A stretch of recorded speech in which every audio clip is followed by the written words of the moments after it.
Seguro que todos vosotras y todas vosotras habéis leído recientemente titulares como este, ¿no? Generación zombie ha destruido la tecnología, el cerebro de los adolescentes. Expertos de Silicon Valley aseguran que las redes sociales son tan adictivas como la cocaína.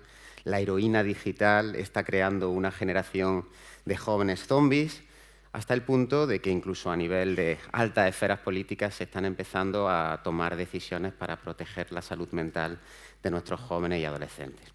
Bien, más allá de estos titulares más o menos catastrofistas o más o menos alarmistas, los datos oficiales de nuestro Plan Nacional de Drogas, el estudio Estudes, dice que en torno al 20% de nuestros estudiantes de secundaria sufren un uso abusivo, un uso compulsivo o potencialmente adictivo de Internet.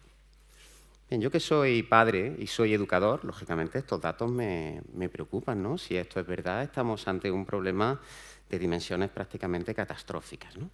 Lo que hay en el ambiente, lo que se palpa, es la idea de que el poder adictivo de las aplicaciones online está provocando una crisis global de salud mental entre jóvenes y adolescentes. Antes de continuar, a mí me gustaría preguntaros, que me levantáis la mano, por favor, ¿cuántos de vosotros estáis más o menos de acuerdo con esta idea? Bastante gente. Hay división de opiniones, pero mucha gente compra esta idea, ¿no? Lo cual es normal viendo, digamos, las noticias a las que nos enfrentamos últimamente, ¿vale? En realidad, esa afirmación son tres afirmaciones. Una, que hay una crisis de salud mental global entre jóvenes y adolescentes. Dos, que las aplicaciones online son adictivas. Y tres, que de una forma u otra hay una relación entre el uso de esas aplicaciones y la salud mental de jóvenes y adolescentes. Lo que yo voy a hacer aquí va a ser intentar desgranar estas ideas y ver si hay o no hay evidencia que las sustente y que, bueno, hasta qué punto podemos seguir manteniéndola. Bien, la primera pregunta es si realmente hay una crisis global de salud mental entre jóvenes y adolescentes. Y esta es una pregunta muy difícil de responder. ¿Por qué? Porque lo que nosotros tenemos son diagnósticos, los diagnósticos que llevan a los centros de salud mental, a los distintos servicios de salud mental. Pero claro, eso no sabemos a partir de los diagnósticos, es muy difícil estimar cuántos casos hay por debajo, porque claro, los diagnósticos son los que emergen. Lo que hay por debajo hay que modelarlo, hay que inferirlo estadísticamente a través de estudios que en metodologías muy potentes, de encuestas a lo largo de series longitudinales.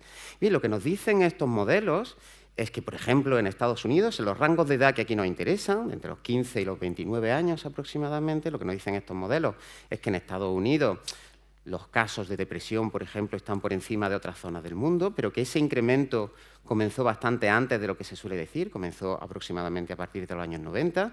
En España, ciertamente, tenemos un repunte aparente de casos de depresión, que nos devuelve a cifras parecidas a las que teníamos en los 90, y que este repunte arranca pues aproximadamente a partir de 2006, de 2007. Sin embargo, en el conjunto de la Unión Europea lo que vemos es una tendencia prácticamente plana. Realmente no hay más depresión entre jóvenes y adolescentes en la Unión Europea y sí que podemos encontrar algunos países en los que las tendencias son distintas.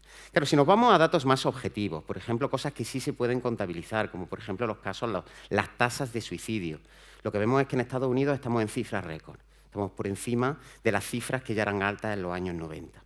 En España parece que tenemos un pequeño repunte en los últimos años, pero que sin embargo no nos lleva a cifras tan altas como las que tuvimos en los años 90. Estamos aproximadamente en una tasa por cada 100.000 habitantes aproximadamente la mitad de lo que teníamos en los años 90.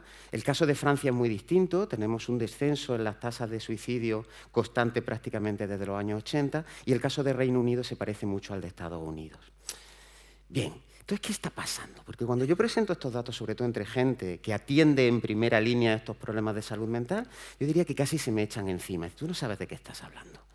Bien, lo que ocurre probablemente, y este estudio así lo demuestra, un estudio de JAMA, una revista muy prestigiosa médica, si separamos si aislamos a la gente que realmente necesita tratamiento porque tiene un deterioro de salud mental significativo, el porcentaje de esa gente que recibe tratamiento es casi el doble ahora. ¿Vale? Por tanto, claro que están llegando muchos más casos a los centros y a los servicios de salud mental. Pero lo que tenemos probablemente no es una crisis de salud mental, lo que tenemos es una crisis de recursos. Lo que tenemos es una demanda que por fin está emergiendo y que no estamos sabiendo resolver, porque no hemos incrementado los recursos asistenciales lo suficiente como para atender esa demanda que ahora vemos y antes probablemente no estábamos siendo capaces de ver. Incluso entre adolescentes que no tienen un deterioro tan significativo, tienen un deterioro menor, el nivel de demanda también está subiendo, lo cual quiere decir que incluso la gente que tiene un nivel de deterioro psicológico no tan severo, también empiezan a solicitar ayuda para el tipo de problemas de salud mental que están sufriendo, ¿vale? Por tanto, podemos casi descartar o al menos poner en sordina esa creencia. La siguiente es si las aplicaciones online son adictivas. Y aquí es donde entramos realmente en mi ámbito de especialidad, porque yo pertenezco a un grupo de investigación internacional en el cual precisamente lo que nos hemos dedicado ha sido a investigar las características de los dispositivos online que pueden ser potencialmente adictivos. Entonces, para ilustrar la dificultad a la que nos hemos encontrado, para realmente caracterizar como adictiva la tecnología, vamos a hacer aquí un pequeño experimento, ¿de acuerdo? Quiero que os autocontestéis a estas preguntas y que me digáis sí o no, simplemente para vosotros mismos. Sí, primero, ¿dedicáis más tiempo del que creéis que deberíais a estar conectados a Internet con objetivos distintos a vuestro trabajo? ¿Se han quejado vuestros familiares de la cantidad de tiempo que dedicáis a Internet? ¿Les resulta duro permanecer alejado de Internet varios días seguidos? ¿Tiene problemas para controlar el impulso para conectarse a Internet? Y ahora, quienes queráis, porque esto es un dato un poco privado, ¿cuántos de vosotros han contestado positivamente a 2 o más de estas preguntas? Número, yo también, o sea, yo confieso que yo también contesto a más de 2. Claro, esto es una escala de cribado de uso compulsivo de Internet en atención primaria, que de hecho se usa en ese contexto. No quiero asustar, de hecho la idea de mi charla es no asustaros, y para no asustaros vamos a hacer otro pequeño experimento, vamos a continuar este pequeño experimento, ¿vale? Vamos a cambiar la actividad, en lugar de Internet vamos a hablar de estar con vuestros amigos y pensad en él o la adolescente que fuisteis y pensando en ese o en esa adolescente, ¿contestaríais positivamente a estas preguntas? ¿Dedica más tiempo del que cree a estar con sus amigos, del que cree que debería? ¿Se han quejado sus familiares de cuánto tiempo pasa con sus amigos? ¿Le resulta duro permanecer alejado de sus amigos varios días consecutivos? ¿Tiene problemas para controlar el tiempo que dedica para estar con sus amigos? Y ahora de nuevo, pensando en el adolescente que fuisteis, levantad la mano quien conteste 2 o más de estas preguntas. Claro, este es un ejercicio satírico, pero que es un ejercicio satírico que realmente hicieron estos autores, liderados por Satchel y colaboradores, donde lo que hicieron fue seguir todo lo que se suele hacer para validar una escala de adicción, pero de adicción a los amigos. ¿Qué salió? Que la mitad de los adolescentes son adictos a sus amigos. Claro, bueno, no somos adictos. Lo que ocurre es que estamos aplicando un criterio de adicción que es excesivamente inclusivo. De ahí que en la literatura, en artículos serios de revistas reales, tengamos cosas como que broncearse, pescar, el amor, hacerse selfies o bailar tango son adicciones sin sustancia, ¿vale? Lógicamente, esta lógica pues, nos puede llevar a este tipo de cosas. El otro argumento que se suele utilizar en este contexto es el de la dopamina, que siempre sale cuando se habla de adicciones. Ciertamente, todas las actividades recompensantes producen liberación de dopamina, todas. Tanto cuanta más sorpresa, más novedad produzcan y más exploración y más perseverancia requieran. Lo cual quiere decir que efectivamente la dopamina está involucrada en estas actividades, como lo está involucrada en aprender a jugar ajedrez, a practicar deporte o a solucionar sudokus. Bien, de hecho, estas actividades, si tomamos una línea base de cuánta dopamina liberan las recompensas de distintas actividades, cosas como la comida, los videojuegos, el sexo, ciertamente llegan incluso a duplicar la liberación de dopamina en un centro del cerebro que es el núcleo accumbens. La cocaína prácticamente la quintuplica, la anfetamina la multiplica por 10 y la anfetamina la multiplica por 13. Por tanto, no son lo mismo, ¿vale? La dopamina está implicada en toda actividad recompensante, pero no son iguales las redes sociales, los videojuegos, que las drogas de abuso. ¿De acuerdo? Por tanto, la segunda afirmación tampoco parece, al menos al 100%, que se sostenga sobre la evidencia. Nos queda la tercera, que es la importante realmente. ¿Están vinculadas las aplicaciones online a la salud mental de jóvenes y adolescentes? Aquí hay varios tipos de estudios. Un primer tipo de estudio es el que a través de países ha visto cómo ha sido la implantación de Internet y cómo ha sido la implantación de los móviles a lo largo de los últimos años, fundamentalmente los últimos 10 años. En las 2 gráficas de la izquierda podéis ver la implantación de banda ancha de Internet y móviles, smartphones, en toda una serie de países. Lógicamente, en los últimos 10 años había un crecimiento estratosférico de esas tecnologías y, sin embargo, las otras 3 gráficas que tenéis, que son experiencias positivas, experiencias negativas y satisfacción general con la vida, pues prácticamente no han cambiado, ¿vale? Por tanto, no es cierto que en términos generales la implantación de estas tecnologías vaya asociada a un deterioro general de la salud mental de las poblaciones en las que se ha implementado.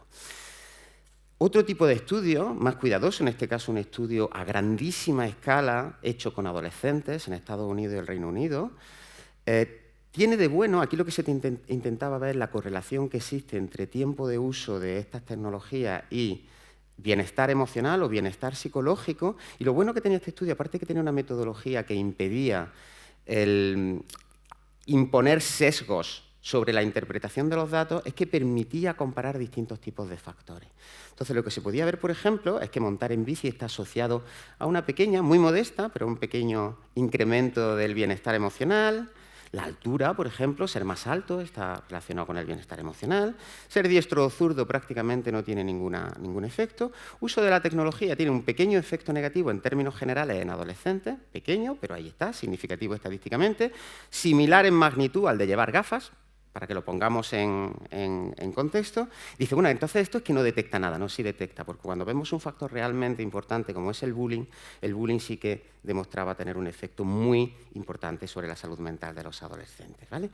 Es más, no solamente fijándonos en lo negativo, el problema en el que estamos incurriendo es que dejamos de fijarnos en lo que también puede haber de positivo. Como, por ejemplo, el hecho de que durante el confinamiento la conectividad digital entre adolescentes fue un factor de protección de la salud mental.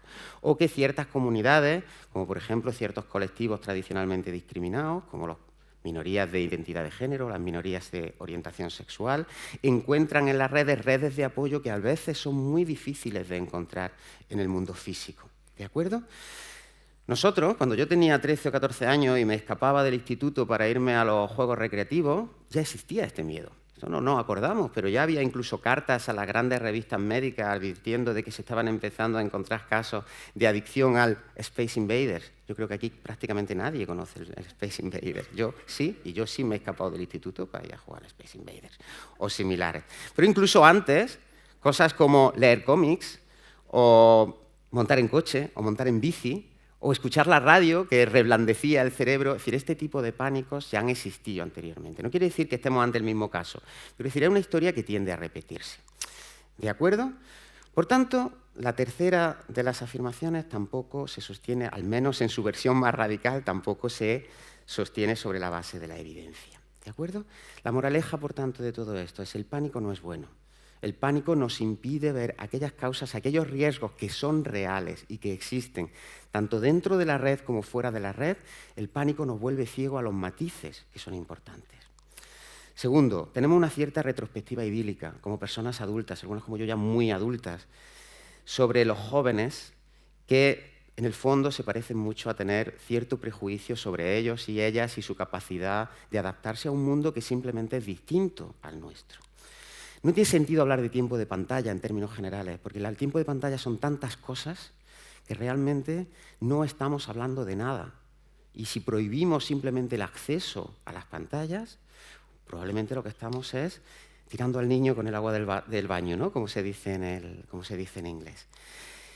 Y que para entender mejor los riesgos que sí que existen y las oportunidades que también existen, lo que necesitamos es más investigación y sobre todo una aproximación a intentar entender cómo conseguir que estas aplicaciones, que esas redes sean más sociales, más humanas, más democráticas y las podamos usar en beneficio de nuestra salud mental, la de nuestros hijos y la de nuestras hijas. Muchísimas gracias.